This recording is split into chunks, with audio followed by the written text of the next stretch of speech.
David Sheldon-Hicks, welcome to the University of Huddersfield. Thank you for having me here. I mean, it's been amazing to see the facilities you've got here.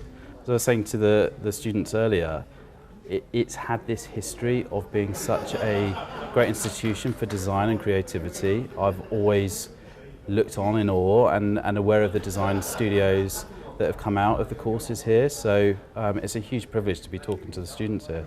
And what did you tell them? I talked about our film work on Guardians of the Galaxy, on Avengers.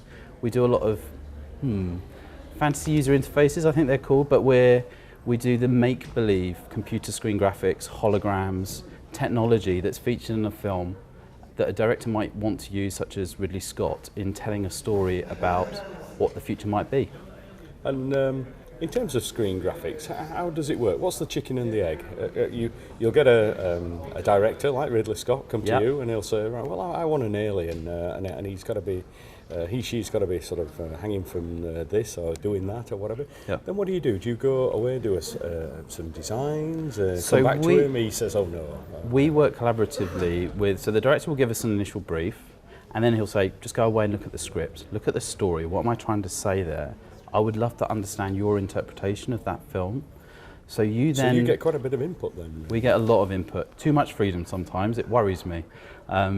So we work with all the other creative departments, we understand the sorts of things they're doing, we'll reference those things, so the costume might be making the characters feel a certain way, the visual effects might be quite subdued and quite restrained, the set design might have a particular look about it, and we'll take all those visual references and we'll imbue them in our own work and take references from all those other creative departments and then start inspiring the other creative departments with what we're doing, so that we're all linked in as a family and we're all feeding from one another, so that the look of the movie, through people like production designer Arthur Max, is consistent and speaks volumes about the intention of the director and what he's saying about society now. So what is technology and where are we now, and where might we be going?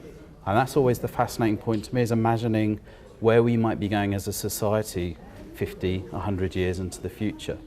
And that's always the point of a director. He's always making a comment on either now or the trajectory that we're on. So it's an ongoing process then. Throughout the production, you guys are involved? Yeah, so we will do maybe 3-4 months. I would imagine even after it gets to the cutting room floor, you still have to do some... Oh yeah, sometimes we're only involved in the cutting room floor. So the ideal project for us is we're 3 months before the movie starts shooting, then 2 or 3 months we're overseeing our work on set in front of the actors, and then maybe 2 or 3 months in post-production, so we see the edit, we see how the shots have turned out, and then we augment it with our own extra work. And sometimes the editor is looking for an edit and saying, we didn't quite capture that with the performance, and we didn't really answer that point with a big visual effects shot. Could we use a bit of your motion graphics to kind of just go and drop into this little space and help us tell that part of the story? Exactly, yeah. So it's always about storytelling.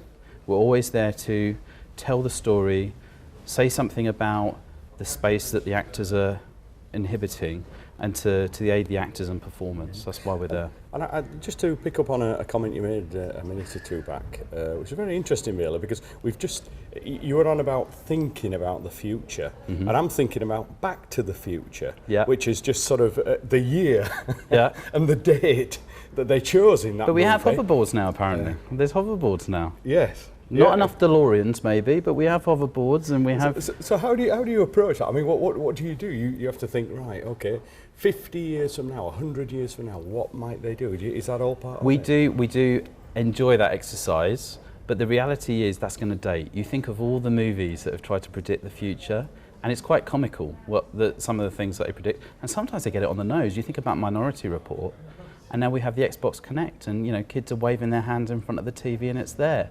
You think about that little flip thing in the Star Trek, the little doctor's unit, and we've got iPhones now. So more of it comes true than we think it does, and we enjoy laughing at the things that don't.